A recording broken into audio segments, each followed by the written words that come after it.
Your social science teacher is here, this is Jasveer Kaur, to teach you about rise of nationalism in Europe. Almost we have wandered, we have visited the major areas of Europe. One major area is left, that is England, UK, that today I will tell you. Let us see its location on map. This is globe. Here it is located. Right? This one. You may identify this. This one is here. That United Kingdom, that is earlier known as Great Britain. Great Britain is the name of this area. That India was also under the colonialism of this area. Right? They were colonialized India, British. So you would be surprised, the country who made slave almost more than 50% countries of the world, he has also faced the same fate. Say they were not easily united, they were not easily organized. The struggle, the theme of nation state that in the beginning I told you, that rise of nationalism refers to the state of being as a nation state. So here also London, we can say England, Great Britain's strange case we will study under the heading of strange case of Britain. That I told you, it is a area near Great Britain, right? This is the area of Great Britain. You may see now there it is written London, Ireland, Scotland, Holland, Scotland, Ireland, and this London. That's why this is name is the UK also, United Kingdoms. Right now we call it England or Great Britain. That history I will tell you. It was also unification of different states. But this is strange case, as earlier I told you. Why strange case means to say some states got unified and some are separated on different issues. You would be, I think, so you would be surprised to know that these European countries also have such type of ethnic groups, like you have studied in your political science book. Okay, Belgium, Sri Lanka, India, there were ethnic groups based upon language, based upon religion, regionalism. Such type of issues are prevailing everywhere, right? It seems that I feel very proud कि जब हमें पता चलता है कि ऐसा India में हो रहा, हाँ वहाँ भी हो रहा, वहाँ भी हो रहा, वहाँ भी हो रहा. It means such type of things are prevailing everywhere, and when we came to know about this, I personally feel very knowledgeable so that I can talk about this with many people. If some people are doing कि वहाँ ये ऐसा हो गया, पता नहीं क्यों हो गया, so I can prove my arguments with the support of this historical knowledge कि earlier वहाँ ऐसा होता था, ethnic groups थे, उस टाइम इस ग्रुप ने उसको यूनाइट कर दिया था, उसको वैलिनेट कर दिया था, that's why अब वो उसका रिवेंज ले रहे हैं, जहाँ they also want to that. कुछ भी हो सकता है, ऐसा कुछ है, right? So that's why it is very very important you should know about the event and histories about the history of other countries of the world. So that is last topic of your this chapter, rise of nationalism in India. This is not a very short term upheaval, revolution हुआ था या कुछ ऐसा. That's why it is called strange. It was long driven story from many centuries, approximately 5 centuries. Right? Ethnic groups were there. These ethnic groups, long driven process.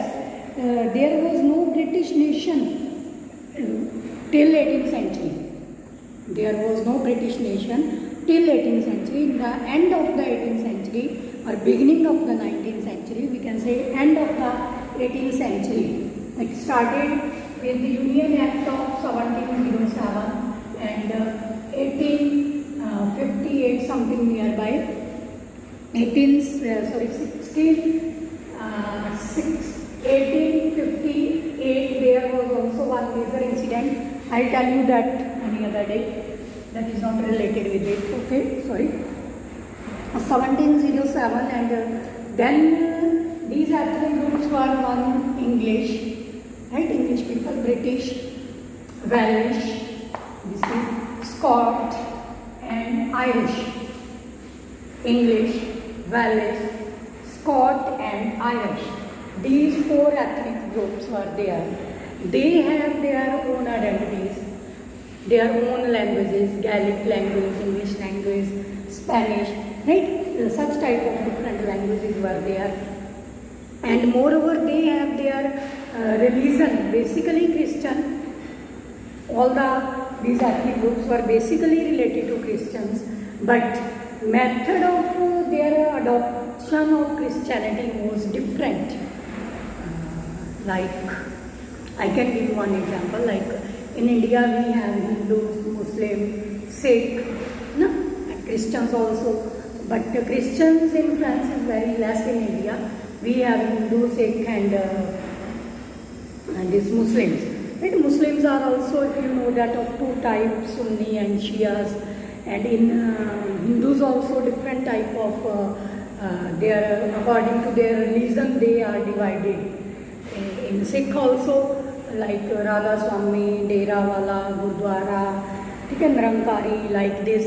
All they are attached to the same thing, but their functioning is different.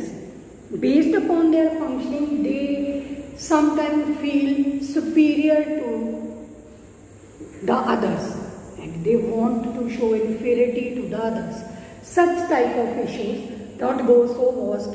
So, such type of issues are here also. Right? You have understood. In English they, Welsh they, Scottish they, Irish they. Right? These people also, they have their different cultural identities, different type of their religious identities and their social issues. Right? Such type of issues were going on slowly merging, sometimes conflicts, sometimes they get adjusted. But in the end, when this revolution was not there, they very, we can say diplomatically, Act of Union was prepared between Scotland and England. Act of Union was made and they got unified. That's why this Act of Union is very, very important. Under this Act, Scotland and England, region or areas of Scotland and England resulted in the formation of United Kingdom of Britain.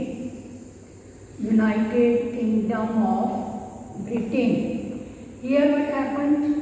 Once again, English got majority.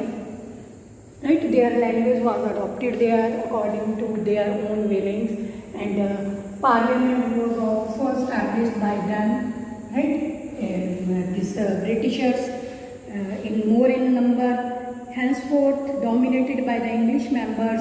The growth of British identity meant that Scotland's distinctive culture and political institutions were systematically suppressed. They were suppressed, but systematically, right? And Scottish were forbidden to speak their language, Gaelic language.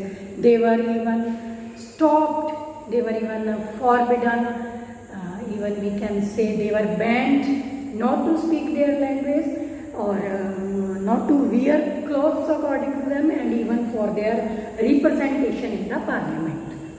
Right? Now you have understood how these England or English or Britain dominated over Scotland through this Act of Union, that is 1707. Same thing have to be faced by Irish, that is something different.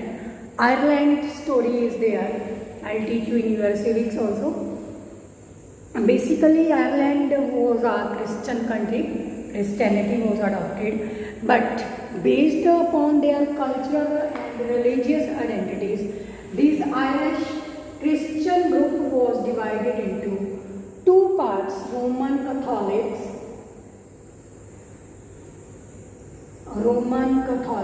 and Protestants.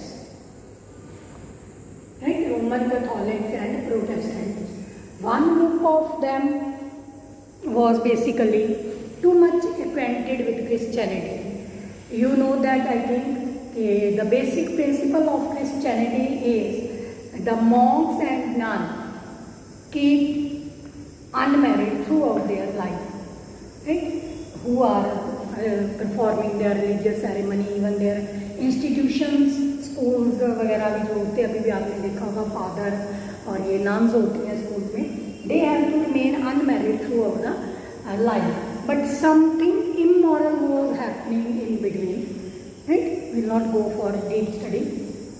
So some of them got protest. Okay, it is not like that. We would not keep these people who are violating this law of Christianity. We would not like to stay with those people, or you should flood away from the country.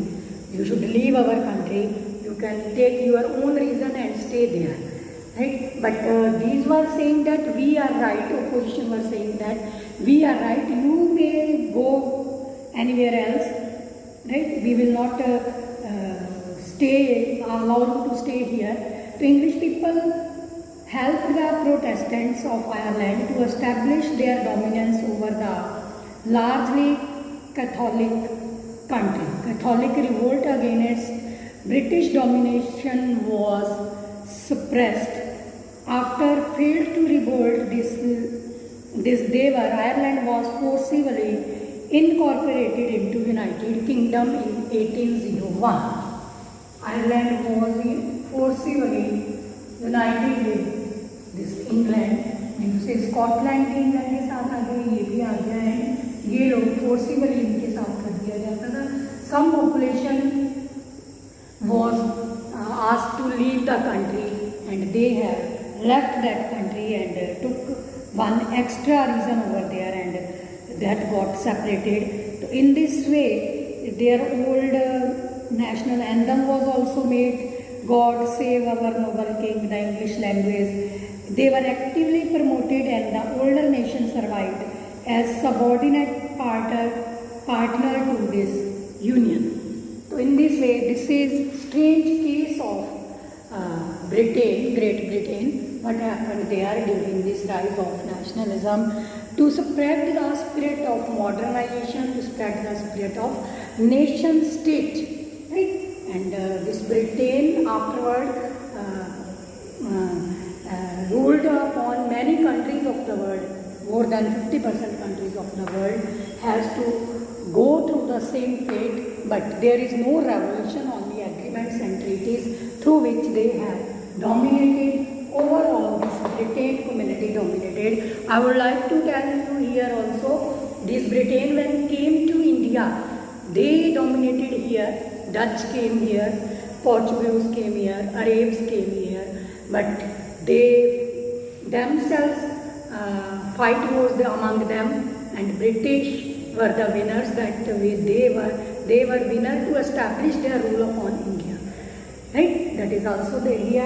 Exactly same way Britain, English, they got dominance within their own country, that is Great Britain. In this way the United Kingdom of Britain was established during this 18th century. Okay students, this much one topic left that I think we'll do tomorrow, otherwise it would be too much. May prepare its notes and keep on trying and doing. Okay, bye students, take care.